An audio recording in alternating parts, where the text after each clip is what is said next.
Eccoci qui, cari naviganti, per proporvi un primer dedicato al Centurion, prendendo spunto da un deck builder, Simone Mel Maldrioli, che svolge anche il ruolo di judge anche in tornei importanti come il Legion War, che ha provato a sfruttare una nuova leggendaria del set Street of New Capenna. Già a partire dal Color Pie, quello Jund, siamo di fronte a un certo stupore, visto che questo Color Pie non vede, nonostante il suo potenziale, molto gioco nel formato, ma questa volta, forse anche grazie alle novità introdotte dal clan dei rivettatori, abbiamo per le mani qualcosa di innovativo. Con questa leggendaria, un mix atipico tra i lavoratori di questo clan, abbiamo per le mani un vero miracolo del design, che vede nella rianimazione verso gli altri opponenti un modo tutto nuovo di concepire questo Color Pie, che potrebbe trovare più di un appassionato in questo formato spumeggiante. Questa volta vi parleremo di The Beamtown Bullies.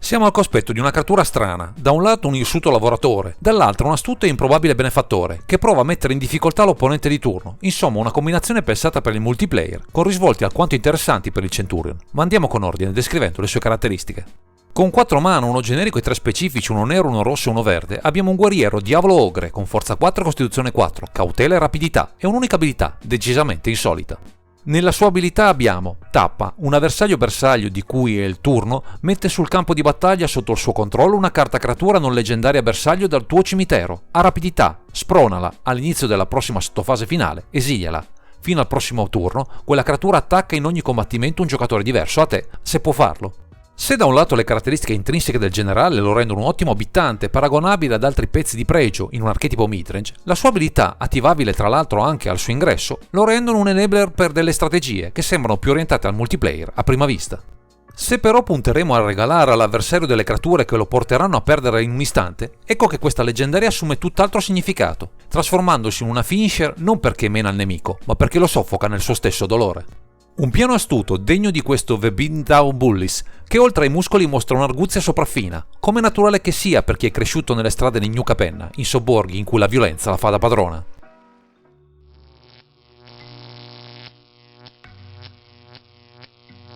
Nelle premesse abbiamo evidenziato le peculiarità di The Beamtown Bullies, che si propone con il doppio ruolo di bittante, in puro stile midrange, e di enabler di una serie di interazioni, che potremmo annoverare tra le combo, visto che ci possono regalare la vittoria dal nulla.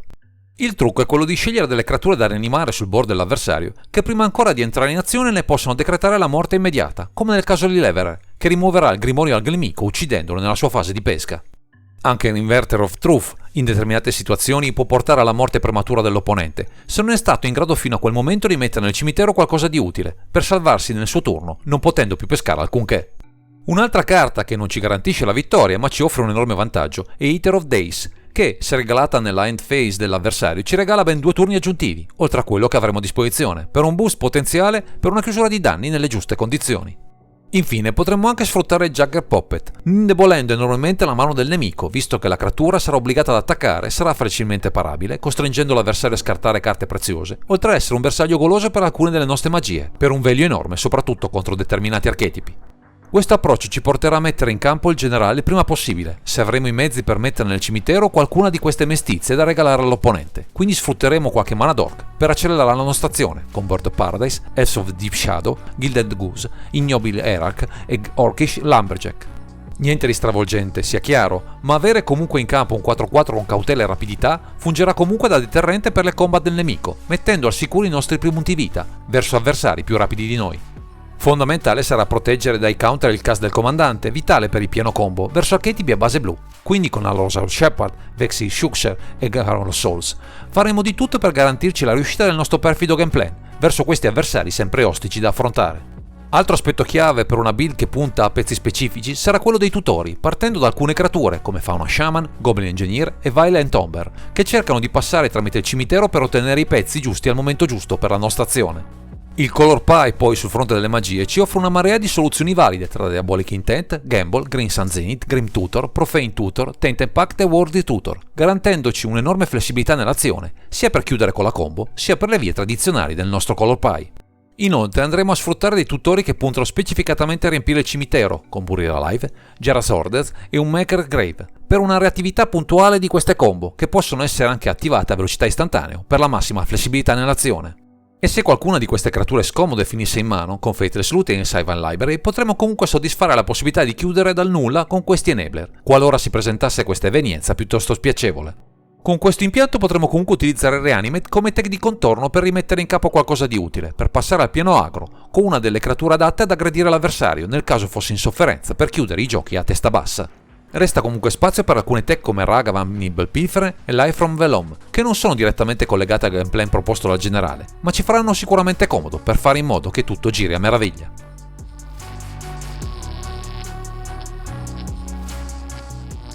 Fin qui abbiamo esaminato le peculiarità di questo The Beamtown Bullies, che prova nel suo color pie a scardinare le modalità di approccio alle partite, con un piano combo insolito, anche se molto redditizio. Se però questa azione viene ostacolata o non è conveniente per chiudere in fretta la partita a nostro favore, possiamo comportarci come un midrange classico, ad esempio con danni diretti offerti da Bone Crusher Giant, Chain Lightning, Lightning Gas e Lightning Bolt, soluzioni efficaci in un formato a 25 punti vita. Aggiungiamo a questo piano aggressivo Dragon's Rage Channeler e Questing Beast per mettere ulteriore pressione all'avversario qualora siamo sprovvisto di paranti o fosse necessario infliggere gli ultimi danni per chiudere. Analogamente gli effetti di discard sia con le creature come Griff e Turach Dread Cantor, sia con le magie con Dread Fudge, Dures, Inquisition of Kozilek e Tuxai, di dilapidare le minacce del nemico in simbiosi con gli altri effetti di Jagger Puppet per un end denial efficace. Con questo color pie non mancheranno certo le rimozioni, tra Ulater Liberator e le magie canoniche, tra Abduct Decay, Assassin Trophy, Broad Chiefs First, Bone Shards, Fatal Push e Maelstrom Pulse, non lasciando che l'avversario possa intralciare la nostra fase agro.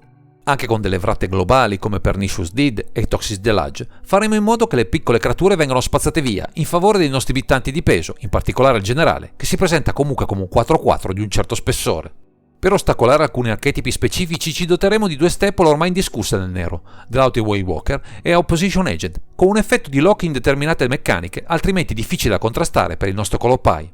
Come rinforzo per le meccaniche orientate al cimitero avremo a disposizione Deathray Shaman e Endurance, carte ottime per rendere ancora più efficace Inventor of Truth, per una chiusura inaspettata persino per avversari concentrati a riempire il grave. Per una maggiore flessibilità nell'azione adotteremo tra il 99 Collective Bluetrite e Witheblown Command, che potranno sostenerci nell'azione in diverse occasioni, anche solo per scartare qualche carta scomoda nel cimitero, pronta ad essere regalata all'avversario. A chiudere questa sezione, una serie di viandanti che ben si incastrano con la nostra voglia di governare il mid-game, con Grist the Hungertide, Lydian of the Veil e Oblixis the Adversary, così da aggiungere un ultimo tassello al nostro variopinto e imprevedibile piano di conquista.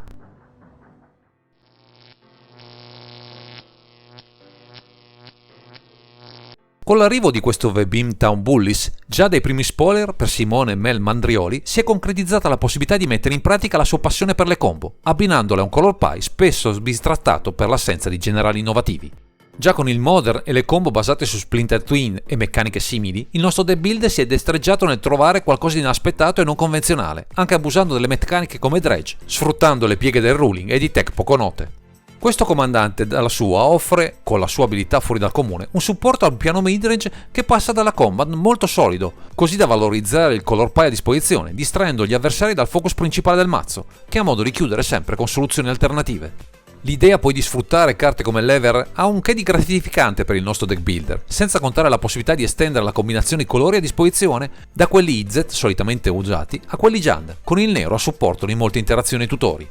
Insomma, una piacevole scoperta questo The Beamtown Bullies, che potrà entrare di diritto nel gotha degli archetipi di spicco del formato, anche grazie a questo primer che ne sta divulgando tutto il suo potenziale.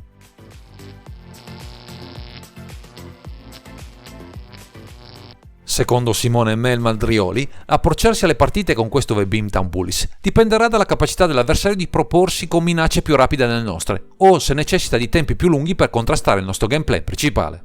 Già osservando il generale del nemico, sarà subito evidente se converrà predisporre il nostro piano combo oppure puntare a un'azione midrange più classica, contrastando sin da subito le mosse del nemico senza preoccuparci troppo delle reazioni dell'opponente. Con mazzi più rapidi di noi sfodereremo la nostra artiglieria di interazioni, tra scartini e rimozioni, sempre in agguato a replicare le minacce peggiori, mentre noi cominceremo ad apparecchiare il board a partire dal generale, che è pur sempre un 4-4 con cautela e rapidità, due keyword ottime per un parante. Verso chi a sua volta ha molte risposte alle giocate, ci converrà sviluppare un piano agro, sostenuto dai Mana Dork per accelerare la venuta dei ciccioni a disposizione, proponendo sempre più minacce di quante l'avversario ne potrà sostenere, così da chiudere di danni in scioltezza. Dovremo conoscere molto bene il meta e comprendere le sfumature, per far sì che questo The Beamtown Bullies brilli tra i tavoli del formato, come giusto che sia per un color pie che ha tanto potenziale da esprimere, ma sempre troppe poche occasioni per farlo.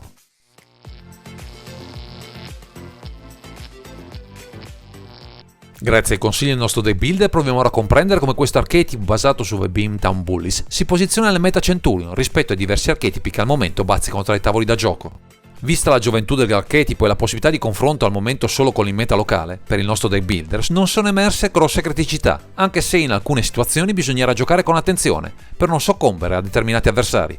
Verso gli archetipi veloci, tipicamente monorossi, siamo piuttosto favoriti, per via della combinazione del generale, difficile da gestire per questo colore, in combinazione con una combo che può spegnere agevolmente questi mazzi, che non potranno che soccombere al nostro game plan.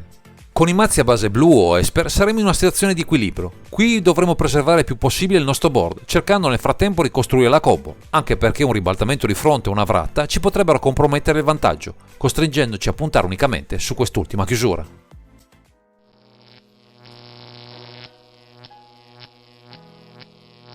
Vista la giovane età di questa build, capitanata da The Beamtown Bullies, per Simone e Mel Mandrioli, è naturale pensare a qualche correttivo, dopo aver raccolto sul campo una serie di feedback sempre foriero di spunti e di idee da sviluppare. Con un generale di questo tipo è bene mettersi a caccia di carte opprimenti, come Soulgorger Org o Hellcraver's Daemon, da donare ai nostri avversari, magari sostituendo Jagger Puppet, che alla fine non è risultato particolarmente incisivo. Potrebbero trovare posto tra le 99 alcuni correttivi, tra Dark Confidant, anche se un po' rischioso, Vrenen Six e Damnation, ma si tratta di scelte che devono trovare un riscontro dai tavoli, visto che alcune di loro sono dipendenti anche dal meta del momento. Un'ultima considerazione va a Omnixis The Adversary, che è una carta forte, ma richiede una massa critica di creature maggiore rispetto a quanto previsto in questa build, quindi per il momento lascerà il posto ad altre tech più efficaci in questo contesto.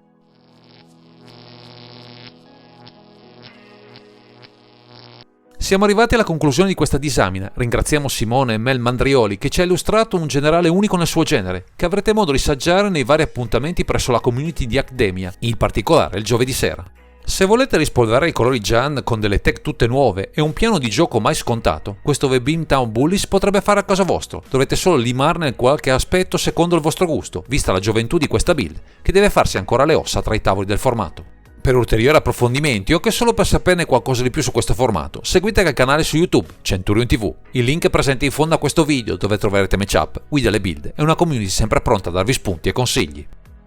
Direi che questo è tutto per questo video, grazie per averci seguito e non dimenticate di commentare, condividere e sottoscrivere il canale per ritrovarci sempre qui su Underground Sea.